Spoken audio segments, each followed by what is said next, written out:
لیکن جب پروردگار عالم کسی کے عمل کو پسند کر لیتا ہے تو اس کو اتنا عطا کر دیتا ہے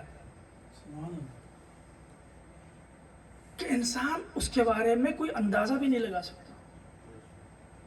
ام الائمہ ہونا دیکھیے معمولی بات نہیں ہے. جناب ابراہیم علیہ السلام پروردگار عالم کی خدمت میں عرض کرتے ہیں پروردگار عالم، جب خدا نے حکم دیا کہ جب پروردگار عالم نے ارشاد فرمایا کہ آج ہم تم کو امام مقرر کر رہے ہیں، وہ تمام امتحانات جو تھے جناب ابراہیم کے لے لیے گئے، تو کہا کہ قال ومن ذریتی. تو امامت وہ مقام ہے کہ جس کا اپنی ذریت میں ہونا ابراہیم باعث فخر سمجھتے ہیں. سبحان اللہ. بے شک. ابراہیم تو امام بن گئے، لیکن اس کے ساتھ ساتھ اگر امامت نسل میں باقی رہ جائے تو ابراہیم کہہ رہے ہیں یہ بھی باعث فخر ہے. واہ. اور کتنا بڑا فخر ہے کہ ابراہیم علیہ السلام اس مقام پر کہ جہاں پر پروردگار عالم ابراہیم سے خوش ہو کر فرما رہے ہیں ابراہیم تم نے سارے امتحانات دے دیے، اب ہم تم کو اس کا نتیجہ بتا رہے ہیں کہ تم امام بن رہے ہو، ہم تم سے خوش ہیں. اس مقام پر جناب ابراہیم علیہ السلام اس بات کا تقاضا کرتے ہیں کہ پروردگار میری امت میں بھی امامت رکھ دے. تو ہم کو یہ پتا چلا کہ اگر امامت ذریت میں ہو تو انسان کے لیے باعث فخر ہوتا. خدیجہ کے ایک عمل میں تو ایک عمل اس لیے کہہ رہا ہوں کہ جناب خدیجہ سلام اللہ علیہ کی ساری زندگی ہمارے سامنے نہیں ہے. ایک عمل اس لیے میں عرض کر رہا ہوں کہ جو ہم نے قرآن میں پڑھا کہ جس عمل کی طرف قرآن نے اشارہ کیا اس لیے.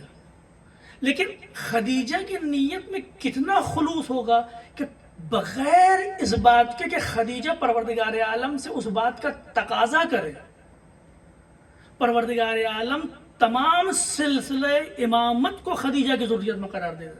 واہ. واہ. سبحان اللہ. تو خدیجہ وہ مقام ہے،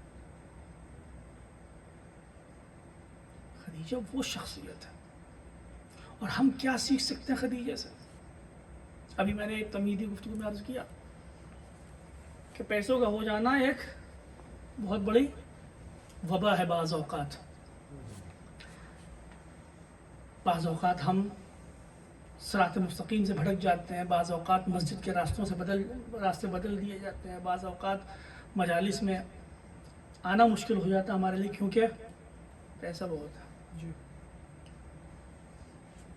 ان المال والبنون زینت حیات الدنیا. پروردگار عالم ارشاد فرما رہا ہے کہ پیسہ اور بچے، ان المال پیسہ، والبنون اور اولاد، زینت حیات الدنیا، یہ دنیاوی حیات کی زینت ہے. لیکن اس کا مطلب یہ نہیں ہے کہ صرف دنیا میں ہی کام آنے والے ہیں.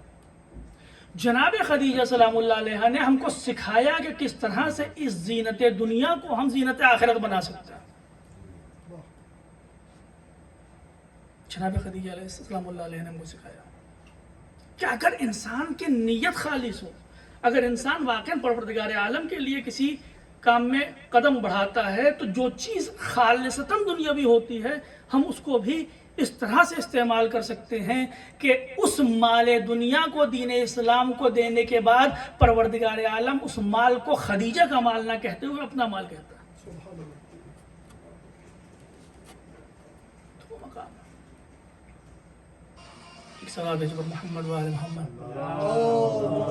صلی علی محمد و آل محمد.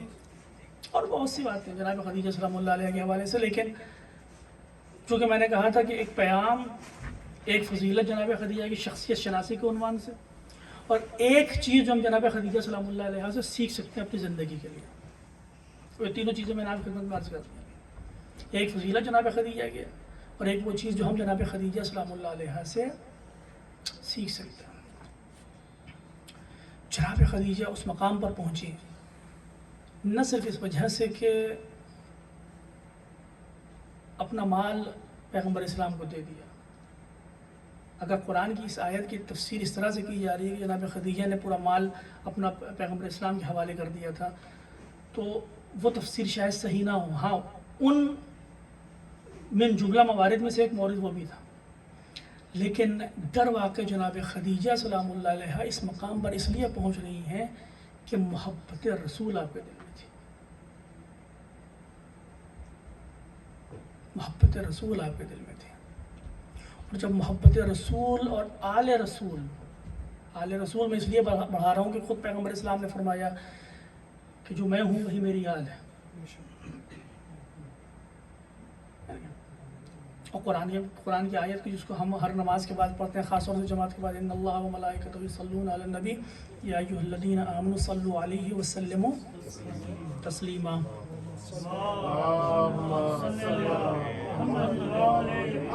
اس ذیل میں جو حدیث وارد اس میں یہ کہا ہے، پیغمبر اسلام کی حدیث یہ بھی موجود ہے کہ جب صلوات میں پر بھیجو تو آل کے ساتھ بھیجو، دم کٹی ہوئی صلوات نہ بھیجو. یہ بات اس لیے میں نے عرض کیا. تو اب جب جناب خدیجہ سلام اللہ علیہ حیات ہیں تو آل پیغمبر نہیں ہے، کیونکہ خود پروردگار عالم نے خود خدیجہ کو ذریہ پیغمبر قرار دیا. تو ابھی ذریت تو ہے نہیں، لیکن محبت رسول وہ چیز تھی کہ جس کی وجہ سے خدیجہ اس مقام پر پہنچ گئی ہیں کہ جہاں تک دنیا کی کوئی خاتون نہیں پہنچ سکتی. کیوں میں یہ کیوں عرض کر رہا ہوں؟ کیونکہ روایت ہے کہ جناب مریم، جناب آسیہ، جناب خدیجہ اور جناب فاطمہ وہ 4 خواتین ہیں کہ جو سب سے افضل ہیں. خدیجہ کیسے پہنچ گئی؟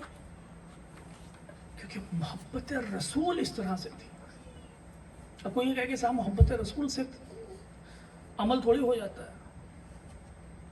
محبت رسول اگر ہے تو وہ عقیدہ، وہ محبت، وہ جذبہ عمل کی جگہ تھوڑی لے سکتا ہے. اللہ نے کہا کہ عمل خیر انجام دو. تو عزیزوں، اگر زلیخا کے دل میں صرف محبت یوسف آ جاتی ہے اور سالوں بعد یوسف کو دیکھتی ہے اور یوسف پہ حکم خدا اس کی جوانی کو پلٹا دیتے ہیں، تو اگر یوسف کی محبت کا اثر یہ ہے کہ زلیخا کی جوانی پلٹ جائے، تو محبت رسول کا اثر کیا ہوگا؟ محبت رسول و آل رسول کا اثر کیا ہوگا؟ یہی وجہ ہے کہ محبت رسول خدیجہ کے دل میں اس طرح سے ہے کہ کچھ عرصہ پیغمبر اسلام کے ساتھ، کچھ سال پیغمبر اسلام کے ساتھ، لیکن ان 4 ہستیوں میں سے ہیں، ان 4 خواتین میں سے ہیں کہ جن کو پیغمبر اسلام نے فرمایا کہ افضل النساء ہیں یہ تمام. جناب مریم، جناب آسیہ، جناب خدیجہ، جناب فاطمہ زہرا سلام اللہ علیہ. جناب مریم سلام اللہ علیہ نے ساری زندگی عبادت میں گزار دی، کسی سے گفتگو نہیں کرتی تھی، بات نہیں کرتی تھی، صرف عبادت تھا. جناب آسیہ اس جب ظالم و جابر حکمران کے ساتھ رہ رہی ہیں کہ جو خدائی کا دعویٰ کرتا ہے، وہاں پر اپنے ایمان کو محفوظ رکھے ہوں گا. لیکن محبت رسول کا اثر یہ ہے کہ خدیجہ خود کچھ سالوں میں اس مقام تک پہنچ جاتی ہے کہ جہاں پر آسیہ ہے، جہاں پر مریم ہے، جہاں پر فاطمہ زہرا سلام. یہ محبت رسول کا اثر ہے، یہ محبت رسول اور آل رسول کا اثر ہے. اور یہی وجہ ہے کہ پیغمبر اسلام صلی اللہ علیہ وسلم نے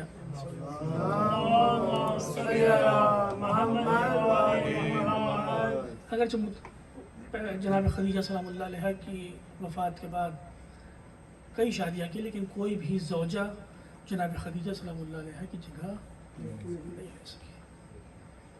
اور آج کی تاریخ مخصوص ہے جناب خدیجہ سلام اللہ علیہ کے